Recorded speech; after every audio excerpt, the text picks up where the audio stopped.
1980 में जिम्बाब्वे जो है वो इंडिपेंडेंट कंट्री बना।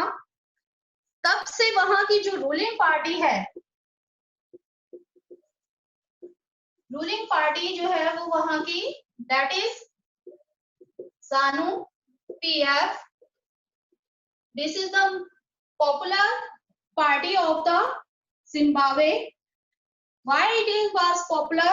Because it is the leading party of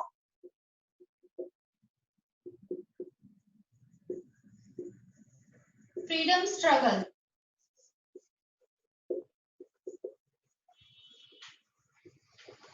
अब जैसे कि इंडिया में जब हम अपना इंडिपेंडेंस के लिए फाइट कर रहे थे, तो हमारे यहाँ पर सबसे ज्यादा जो इम्पोर्टेंट रोल है वो कौन सी पार्टी ने प्ले किया था? Yes, national Congress. तो तब से आफ्टर इंडिपेंडेंस, क्योंकि वो हमारे फ्रीडम स्ट्रगल की लीडिंग पार्टी थी, तो आफ्टर इंडिपेंडेंस जो लोगों का झुकाव है, उनका झुकाव किसकी तरफ था? कांग्रेस की तरफ था। अब मोस्टली आफ्टर इंडिपेंडेंस जो कांग्रेस है वही विन करती थी election, because it was popular. ये बात हो रहा है कि अब जो है कंडीशन चेंज हो चुकी है, लोगों को समझ आ गई है, वो अब पार्टी को सिर्फ पॉपुलैरिटी बेस पर नहीं बल्कि उनकी पॉलिसी बेस पर उनको इलेक्ट करती है। बट जिम्बाब्वे में क्या है कि वहां की जो पार्टी है ZANU PF, that was a leading party of freedom struggle and the leader was Robert Mugabe.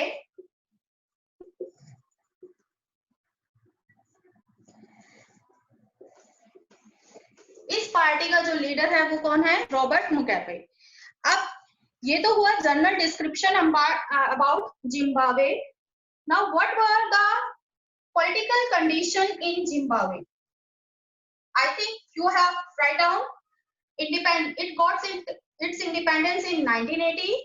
Major ruling party is ZANU PF because it is the leading party of freedom struggle and the leader of the ZANU PF was Robert Mugabe.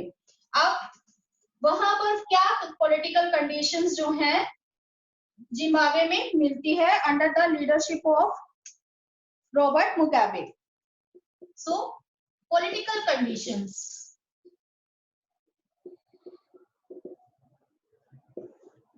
write down the key points.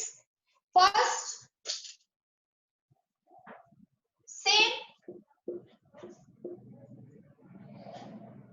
same party rule.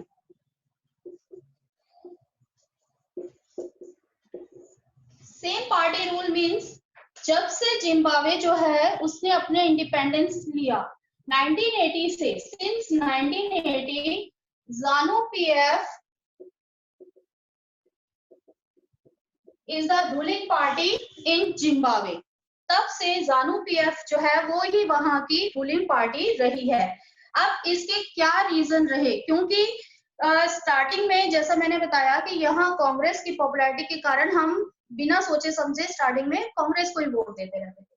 Same वहां पर था कि वहां पर भी ये क्योंकि एक पॉपुलर पार्टी थी तो इसलिए वहां पर भी स्टार्टिंग में यही पार्टी जो है हमेशा इलेक्शन विन करती थी और सेम पार्टी रूल जो है आता था। लेकिन इसके बाद सेकंड जो है दैट इज अनफेयर इलेक्शन। अब कोई भी चीज है, अगर आपको कुछ मिल जाए तो आपका लालच बढ़ जाता है ना? जब हमें कोई चीज मिलती है तो हम और ज्यादा लालची हो जाते हैं, ह्यूमन बिहेवियर है। तो यहाँ पर इसको पॉपुलैरिटी मिली, उसके बाद ये कंट्री की जो है उसने गवर्नमेंट जो है कंट्री की वो इसी पार्टी ने बनाई। जब एक बार कोई पार्टी सत्ता में आती है तो वो बार बार जो है उसी को लेना चाहती है और इसलिए इस ZANU PF ने किसका सहारा लिया? अनफेयर इलेक्शंस का। Unfair elections means during the elections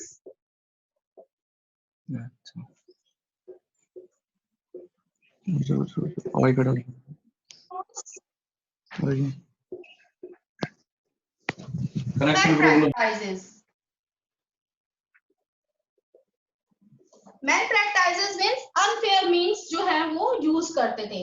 Unfair means ये क्या हो सकते हैं? That can be muscle powers, forcefully voting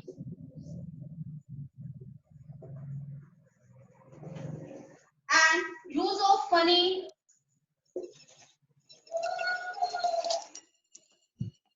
धमकाकर या फिर उनसे जबरदस्ती वोटिंग करवाना या फिर वो पैसे का यूज करके उनको लालच देकर इस तरीके से वो वोट जो है वो अपनी फेवर में करवाते थे, जिससे क्या हुआ कि वो हमेशा वही पार्टी विन करती थी। These are the two conditions. Next is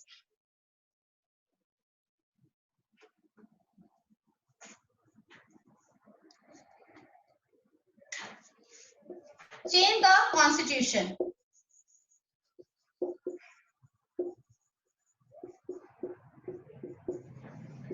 अब पब्लिक को अपने फेवर में रखना या अपने अंडर रखने के लिए जरूरी था कि कुछ ऐसी पॉलिसी या लॉ बनाए जाएं जिससे कि जो पब्लिक है वो उसके अगेंस्ट ना हो सके।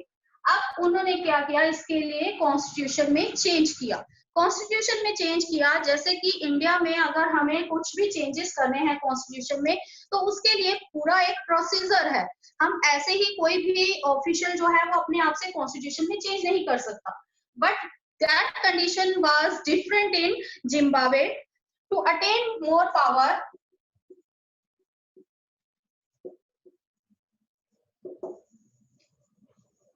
they changed the constitution. उन्होंने कॉन्स्टिट्यूशन चेंज कर दिया जिससे कि क्या हो जाए, प्रेसिडेंट जो है उसकी पावर्स इंक्रीज हो जाए। उन्होंने अपने कॉन्स्टिट्यूशन में कुछ ऐसे चेंजेस लेके आए जिससे कि जो पावर है, अल्टीमेट पावर जो है वो किसकी हो गई, प्रेसिडेंट की। President can change the constitution और इट्स लॉज। सो इससे क्या हुआ कि जब उसने अपनी पूरी पावर्स ले ली तो now accountable government. Accountable government क्या है, इसको पहले हम एग्जांपल से समझते हैं कि जैसे अब आपका हम रिसेंट एग्जांपल लेते हैं। रिसेंट अभी आपका कोरोना चल रहा है, ठीक है। कोरोना में क्या है, बीजेपी अभी हमारी रूलिंग पार्टी है इंडिया में, तो बीजेपी ने क्या किया, लॉकडाउन कर दिया, ठीक है। अब अगर उसके पास सारी पावर होती, बीजेपी के पास ही सारी पावर होती, यहाँ के हमारे यहाँ प्राइम मिनिस्टर मेन है, तो यहाँ पर अगर नरेंद्र मोदी जी के पास ही टोटली सारी पावर होती तो उनको इस बात का आंसर देने की जरूरत नहीं थी कि उन्होंने लॉकडाउन क्यों किया। लेकिन वो आपके टीवी स्क्रीन पर आए, आप पब्लिक मीटिंग हेल्ड की, उन्होंने लॉकडाउन करने से पहले अपना पॉइंट ऑफ व्यू रखा कि वो क्यों लॉकडाउन कर रहे हैं, ठीक है। तो इट मीन्स कि वो अपनी हर पॉलिसी या लॉ जो भी वो बना रहे हैं उसके लिए वो हमारे लिए आंसरेबल है। उनको आंसर करना होगा कि उन्होंने ऐसा अमेंडमेंट क्यों किया या ऐसी पॉलिसी या लॉ क्यों बनाया, है ना। दैट इज अकाउंटेबल गवर्नमेंट, जो अपनी पब्लिक की तरफ आंसरेबल है अपनी हर पॉलिसी के लिए या लॉ के लिए। लेकिन जिम्बाब्वे में क्या किया गया, कॉन्स्टिट्यूशन में इस तरीके से चेंजेस लाए गए कि सारी पावर जो है प्रेसिडेंट के हाथ में आ गई और जो गवर्नमेंट है वो अकाउंटेबल नहीं रही। They now it means no responsive government और आंसरेबल गवर्नमेंट। अब वो क्या कर रहे हैं क्या नहीं कर रहे हैं इसके लिए उन्हें किसी को भी कोई क्लैरिफिकेशन देने की जरूरत नहीं थी। तो इट मीन्स यहाँ पर उन्होंने ऐसा अमेंडमेंट किया जिससे उनके पास सारी पावर आ गई और जिससे कि वो अपनी मर्जी से कोई भी पॉलिसी या लॉ को वहां पर इम्प्लीमेंट कर सकते थे। तो ultimate power was in the hand of the president. Now next is fifth point is, students, this is very important question for the CBSE point of view for 5 marks. So next is suppression power, suppression of opposition.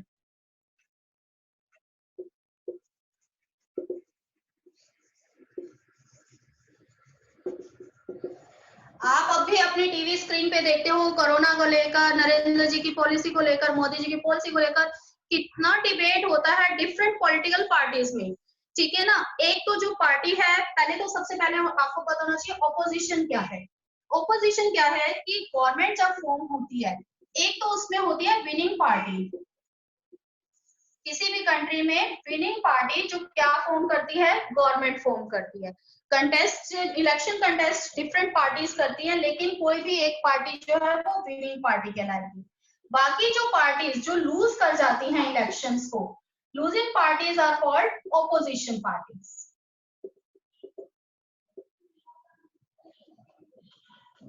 The winning party is called government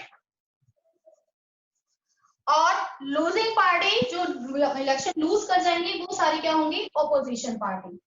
अब क्या होता है कि जब कोई party win करती है, government form करती है, तो वो कोई भी लॉ बना रही है, कोई पॉलिसी बना रही है, या कोई भी अमेंडमेंट कर रही है, कुछ भी कर रही है, उस पर ऑपोजिशन जो है उसको अपने क्या देती है, व्यूज देती है कि ये उसने करेक्ट किया या नहीं किया, उसके पॉजिटिव नेगेटिव पॉइंट्स को हमारे सामने रखती है, जिससे हम वाइजली डिसीजन ले सकते हैं। लेकिन जिम्बाब्वे में क्या किया गया, दैट सप्रेस द ऑपोजिशन। कोई भी जो ऑपोजिशन पार्टी है उसे राइट नहीं था कि वो गवर्नमेंट के अगेंस्ट कुछ भी बोल सके, तो ऑपोजिशन को उन्होंने क्या कर दिया, दबा दिया, सप्रेस्ड कर दिया। अब ऑपोजिशन पार्टी जो है वो विनिंग पार्टी, यानी कि वहां की विनिंग पार्टी कौन सी थी, ज़ानू-पीएफ, तो उस पार्टी के अगेंस्ट कुछ भी जो है अपने व्यूज नहीं रख सकते थे, जिससे क्या होगा कि एक क्लियर पिक्चर पब्लिक के सामने कभी भी नहीं आएगी। Next, fifth is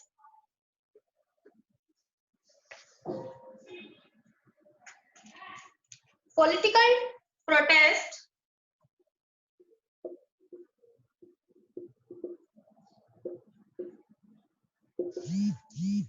and demonstration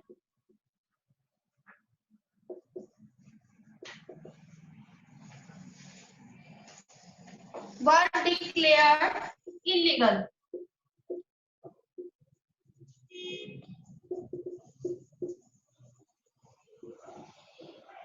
Political protest and demonstration were declared illegal.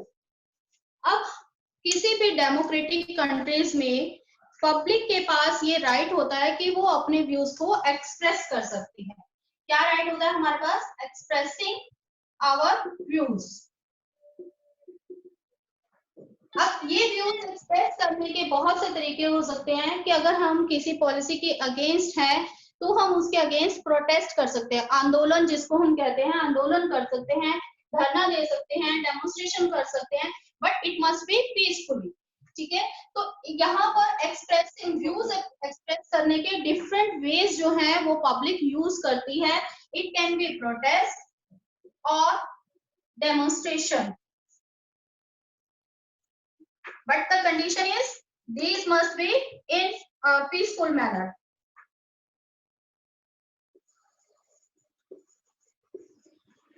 But Zimbabwe में क्या कंडीशन है, वहां पर लोगों को अपने व्यूज एक्सप्रेस करने का राइट नहीं है, वो कोई पब्लिक या पॉलिटिकल प्रोटेस्ट नहीं कर सकते, कोई भी पॉलिसी के अगेंस्ट या लॉ के अगेंस्ट या गवर्नमेंट के अगेंस्ट डेमोन्स्ट्रेट नहीं कर सकते। अब आप देखते हो कि इंडिया में क्या होता है कि यहाँ पर कोई भी अगर पॉलिसी लोगों को लगता है कि ये सही नहीं है, या कोई भी ऐसा टास्क जो गवर्नमेंट कर रही है उसके अगेंस्ट है पब्लिक या फिर कोई पार्टी, तो वो क्या करते हैं कि वो प्रोटेस्ट कर सकते हैं, झंडे लेके खड़े हो जाते हैं हम लोग, है ना, सड़क पर या फिर किसी स्टेडियम में डेमोन्स्ट्रेट करना शुरू कर देते हैं। बट जिम्बाब्वे में ये चीजों की उनको परमिशन नहीं है, दैट इज इलीगल। अगर ऐसा कोई करता है वहां पर तो उसे क्या मिल सकती है, punishment, they must be harassed. This is the fifth changes or political condition in the Zimbabwe. Now the next one is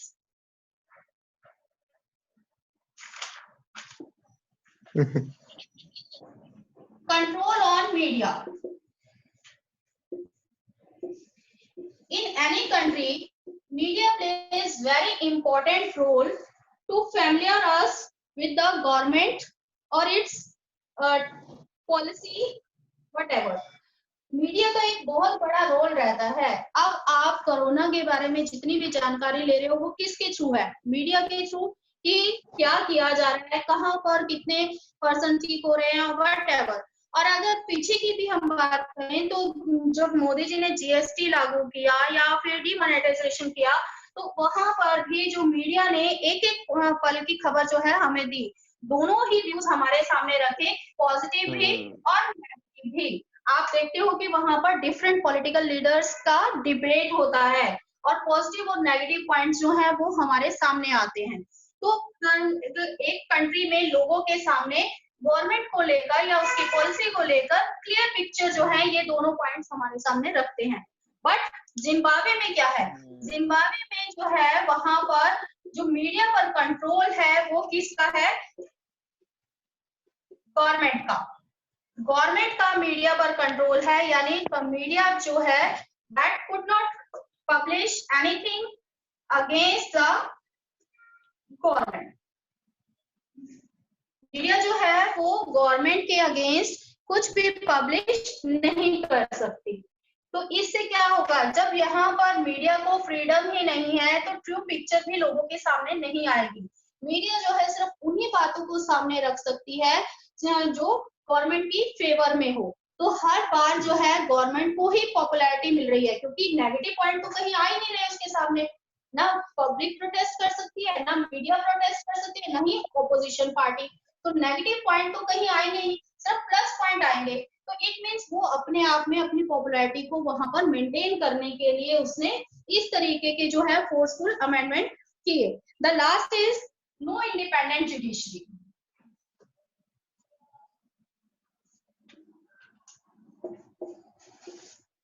no independent judiciary. Judiciary जो है वो सबसे इम्पोर्टेंट है। क्यों? कि हमने लॉज बना दिए, पॉलिसीज बना दी, कॉन्स्टिट्यूशन बना दिया, ये सब बना दिए, लेकिन ये तीनों अपना प्रॉपर वर्क कर रहे हैं या नहीं कर रहे हैं?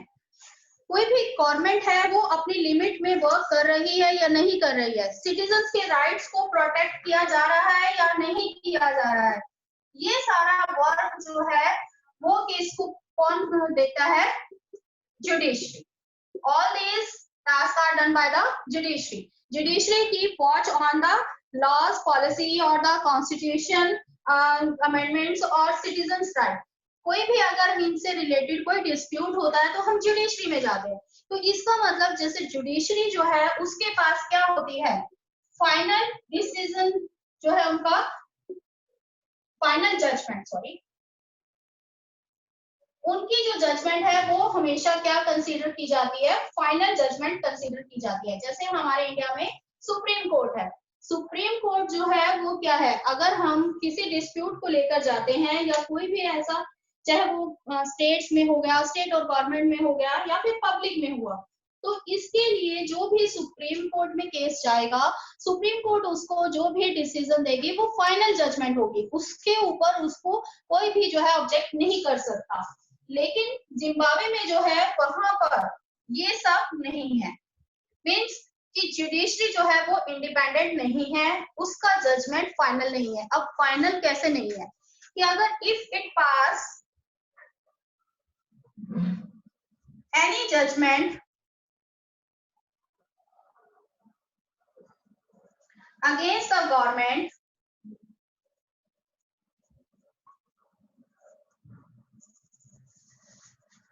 the government can deny। Government जो है उसे डिनाई कर सकती है, उसे ना माने। ये गवर्नमेंट जो है उसने अपने पास राइट रख लिया कि अगर सुप्रीम कोर्ट ने कोई जजमेंट पास की है लेकिन वो जजमेंट गवर्नमेंट के अगेंस्ट जा रही है, तो क्या करते हैं कि जो प्रेसिडेंट है वो इसे या तो डिनाई कर सकते हैं या फिर और दे कैन चेंज इट, या उस जजमेंट को ही बदल देंगे। तो ऐसे में वहां पर इंडिपेंडेंट जुडिशरी कहाँ रही? Judiciary is also in the influence of government, और president. So all these political conditions, ये सारी पॉलिटिकल कंडीशंस क्या शो करती हैं? क्या जिम्बाब्वे में डेमोक्रेसी है? क्या वहां पर लोगों को जो है जो काम किया जा रहा है वह लॉ के अकॉर्डिंग किया जा रहा है? लोगों के पास अपने राइट्स हैं? नहीं है ना उनके पास अपने राइट्स। अभी हमने देखा कि उनके पास प्रोटेस्टिंग राइट नहीं है, अपनी बात रखने का राइट नहीं है। तो लोगों के पास जो फंडामेंटल राइट्स हैं वो भी उन्हें प्रोवाइड नहीं किए जा रहे हैं। तो इससे हम क्या कंक्लूजन निकालते हैं कि only popularity is not sufficient, कि किसी भी पार्टी का पॉपुलर होना ही सफिशिएंट नहीं है। इसके लिए हमें क्या करना चाहिए कि we must not vote to someone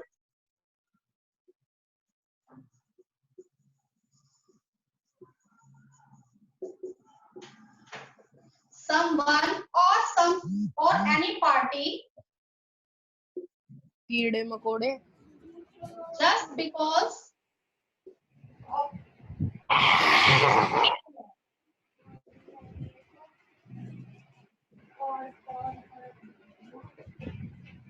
हमें आप निश्चय ही वोट नहीं दे देना चाहिए कि ये पार्टी पॉपुलर है और हम इसको वोट दे दें। तो what we conclude, only popularity is not sufficient. We must not vote to someone or any party just because it is popular. अब इस देखा होगा जो जिम्बाब्वे का एग्जांपल है उससे हमें एक बात और सीखने को मिलती है कि हमने वोटिंग दे दी, अपना वोट कास्ट कर दिया, यहीं पर हमारी रिस्पॉन्सिबिलिटी ओवर नहीं हो जाती। बिफोर द इलेक्शंस और आफ्टर द इलेक्शंस भी हमें कुछ बातों को ध्यान में रखना होता है। तो इसका मतलब कि we have to keep watch before and after the election. We must keep watch before and after the election. हमें गवर्नमेंट के काम पर ध्यान रखना पड़ता है, गवर्नमेंट की पॉलिसी की गवर्नमेंट इलेक्शन से पहले उसने अपने क्या किया और आफ्टर द इलेक्शन वो गवर्नमेंट क्या करती है। इन दोनों ही कंसेप्ट को हम डिफरेंटली जो है वो पढ़ेंगे। Topic here we will continue our topic. We must keep watch before and after the election in our next lecture. So if any confusion you can ask me now regarding related to this topic. We had completed 2 topics in this lecture. First was one person, one vote and one value, and second is rule of law and respect for rights. Let's quick recap. One vote, one person, one vote, one value.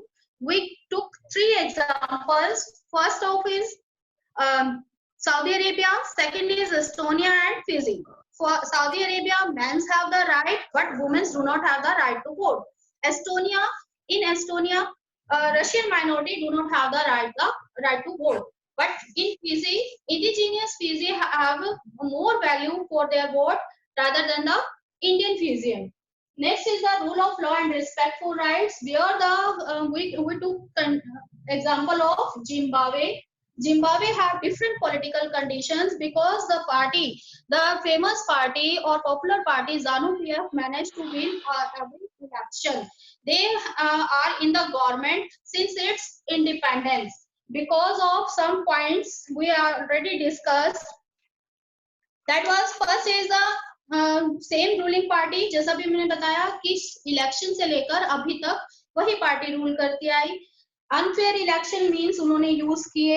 Third, they change their constitution in their favour, उन्होंने अपने favour में constitution को change किया। Suppression of opposition, आपको opposition को suppress कर दिया ताकि कोई भी उसकी पॉलिसी को अपोज ना कर सके। Fifth was public protest and demonstration was declared illegal, कि कोई भी पर्सन जो है गवर्नमेंट की किसी भी एक्टिविटी को लेकर, एक्शन को लेकर कोई प्रोटेस्ट या कोई भी डेमोन्स्ट्रेशन नहीं कर सकता। इसी तरीके से जो मीडिया है, कंट्रोल ऑन मीडिया, उन्होंने पूरा जो है कंट्रोल अपना मीडिया पर किया हुआ है। Media could not publish anything against the present government. No independent judiciary, judiciary जो है वहां पर इंडिपेंडेंट नहीं है, they are under the influence of the government and sometimes if they pass the judgment against the government can deny it or change it. That's it. We will continue our topic in next lecture. If you have any query, you can ask. Okay, sir.